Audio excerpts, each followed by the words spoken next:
Everyone, Suman পিয়াজ ব্লগে সবাইকে স্বাগত। আজকে আমাদের বাড়িতে লক্ষ্মী পুজো। আমাদের বাড়িতে বছরে 3বার লক্ষ্মী পুজো হয়। একটা হচ্ছে যেটা আজকে আছে পৌষ মাসের লক্ষ্মী পুজো, চৈত্র মাসে আর ভাদ্র মাসে। তো আজকে আমরা লক্ষ্মী পুজোতে কী করি পুরো ভিডিওটা তোমরা লাস্ট অবধি দেখতে থাকো। এখানে সকালে সমস্ত কাজ করে আমি স্নান করেই চলে গেলাম রেডি হতে। রেডি হয়ে আমাকে একটু তাড়াতাড়ি ছিল, যেহেতু ঠাকুরমশাই আসবে করছে, অলরেডি 9:30 বেজে গেছিলো। তো আমি একটু তাড়াহুড়ো করে রেডি হয়ে সিঁদুর পরে চলে গেলাম ঠাকুরের কাজ গোছানোর জন্য। তো যেহেতু আজকে আমাদের আমি আর মা করছি, মা যেহেতু একটু অসুস্থ, সে বেশিরভাগ সিঁড়ি ওঠানামা করতে পারবে না, তো আমাকেই করতে হবে। তো আমি একটু তাড়াতাড়ি স্নান করে রেডি হয়ে গেলাম। যে এটা হচ্ছে আমাদের ঠাকুর ঘর। আর এখন আমাদের যে পিঁড়েটা আছে, পিঁড়েটাকে আমাদেরকে আলপনা দিতে হবে। তো আমি সেটাও তোমাদেরকে পরপর দেখাচ্ছি, দেখতে থাকো। আর এটা হচ্ছে আমাদের ধানের হাঁড়ি, এর মধ্যে ধান থাকে। এইটাকে এখন আমরা রোদে দেব। রোদে দিয়ে তারপর এর মধ্যে যে কড়িগুলো আছে সেগুলোকে ভালো করে পরিষ্কার করব। আর এই ধানটাকে মা একটু পরেই কুলো দিয়ে ঝেড়ে নেবে। তো তারপরে সেই ধানটাকে ওই পিঁড়ের উপর বসানো হবে। তো আমি এখানে তাড়াতাড়ি করে এগুলোকে পরিষ্কার করে নিচ্ছিলাম। তারপরে ছাদে আর যেহেতু খুব রোদ ছিল, তো আমি তারপর নিচে চলে আসি। আর এই দেখো কী সুন্দর, এগুলো হচ্ছে সব ওই ইয়ের মধ্যেই থাকে। এখানে আমি আমাদের যে পিঁড়েটা আছে সেটাকে আলপনা দিতে শুরু করে দিয়েছি।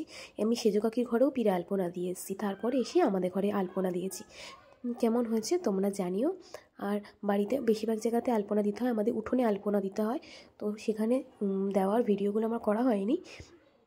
তারপরে আমাদের ঘরে যেহেতু আমার খুব তাড়াহুড়ো ছিল আজকে, তারপরে আমরা চলে গেলাম যে একটু গোছাতে ঘরে আলপনা দেওয়ার পরেই। এদিকে দেখো মা এখন কুলোতে ধান ঝাড়বে। দেখো কি সুন্দর লাগছে। এটা খুব ভালো, মা খুব ভালো পারে, আমি পারি না, এই জন্য মাকে বলছি তুমিই করো। তারপরে এই যে এখানে সেজে সাদা না, আমাকে এতে ধান দাও। বছরে নতুন ধান লাগে, যেহেতু আমাদের ধান নেই। আগে আমাদের এই বাড়িতে শুনেছি আমি আসার পরে, যেখানে আগে আমাদের বাড়িতে ধান চাষ হতো, কিন্তু এখন যেহেতু ধান চাষ হয় না, তাই জন্য আমাদের পুরনো ধানটাই আবার দেওয়া হয়, আর একটু কিছু নতুন ধান দেওয়া হয়। এখানে আমি নৈবেদ্য সাজিয়ে নিচ্ছি তাড়াহুড়ো করে একটু, যেহেতু ঠাকুরমশাই এসে অলরেডি চলে এসেছিলো, তাই জন্য আমি একটু তাড়াহুড়ো করে সাজিয়ে নিলাম নৈবেদ্যটা। আর মা অনেকক্ষণ ধরে বলছিল ভিডিও কর ভিডিও কর ভিডিও কর। তো আমি এই যে আমাদের লক্ষ্মী ঠাকুর হয়ে গেছে সাজানো।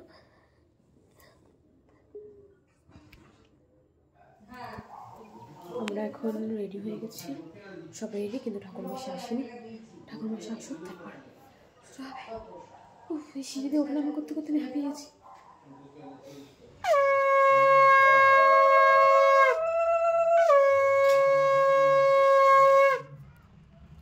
পাতয়ে নমঃ গন্ধ পুষ্পম একদন্তমহাকায় লম্বোদরম গজাননং।